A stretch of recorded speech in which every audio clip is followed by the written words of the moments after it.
Miss হবে না আপনার পছন্দের টিভি শো। দেখুন জি5 অ্যাপে একদম ফ্রি। আজ একটা পূর্ণ দিন। এই দিনটাকে ঘিরে অনেক মানুষের অনেক স্বপ্ন, অনেক আকাঙ্ক্ষা। আমাদেরও এই দিনটাকে ঘিরে অনেক আকাঙ্ক্ষা। আজও আমরা অনেক স্বপ্ন দেখি। এখানে উপস্থিত যেসব বিশিষ্ট মানুষজন হয়েছেন তাদের সকলকে আমার প্রণাম। স্যার একটু আগে বললেন যে আমরা জীবনে চলার পথে অনেক ভুল করি, সেই ভুল সংশোধন করে আমরা নতুন মানুষ হয়ে উঠতে পারি।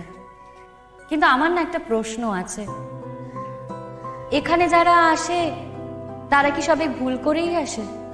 অনেকেই তো আছেন যারা ভুল না করেও এখানে আসতে বাধ্য হয়, কিন্তু তাদের জীবনের অনেকগুলো মুহূর্ত তো চলে যায়। এসব গোল্ডেন পিরিয়ড, জীবনের ইম্পর্টেন্ট সময়গুলো, সুন্দর মুহূর্তগুলো, সেগুলো যে চলে যায় সেগুলো তার ফিরে আসে না স্যার। তাই আমি প্রশাসনের কাছে, বিচার ব্যবস্থার কাছে অনুরোধ করব যাতে এগুলো ত্রুটিমুক্ত হয়। আরও একটা কথা স্যার, এখানে অনেকেই আছেন যারা লাইফার ছিলেন, 14 বছর পর তারা বাড়ি ফিরে যাওয়ার অনুমতি পেয়েছেন, কিন্তু কাগজের ফাঁসে তাদের আরো 4-5 বছর বেরিয়ে গেছে। একটা কথা বলুন তো, অপরাধ করার জন্য 14 বছর শাস্তি কি যথেষ্ট নয়? তারপরেও কি এই কাগজের ফাঁসে এই যে তাদের 4-5 বছর থেকে যেতে হচ্ছে, সেটা কি ঠিক? স্যার, এই যে তারা থেকে যাচ্ছে এখানে, তাদেরও তো একটা অবসাদ হচ্ছে। তার কি নিজের কাছে নিজের কোনো দাম থাকে?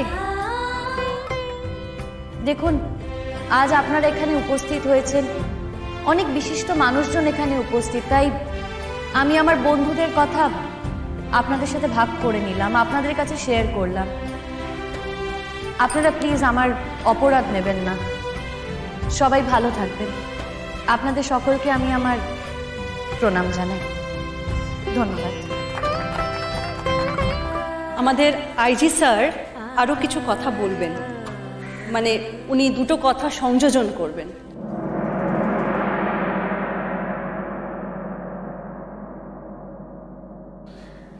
এইমাত্র যিনি কথা বলে গেলেন তার নাম আমি জানি না।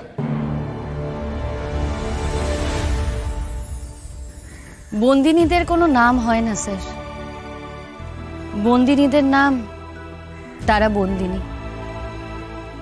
নামের পাশে কতগুলো নম্বর থাকে, আর সেই নম্বরগুলোই তাদের নাম হয়ে ওঠে। আপনি যে কথাগুলো বলেছেন সেই কথাগুলো খুবই প্রয়োজনীয় এবং যুক্তিযুক্ত। আর এখানে দাঁড়িয়ে আমি কথা দিয়ে যাচ্ছি, আপনি যে সমস্ত পয়েন্টে কথা বলেছেন আমি আমার যতদূর চেষ্টা সম্ভব আমি চেষ্টা করব। জি5 ডাউনলোড করুন আর সব এপিসোড দেখুন একদম ফ্রি।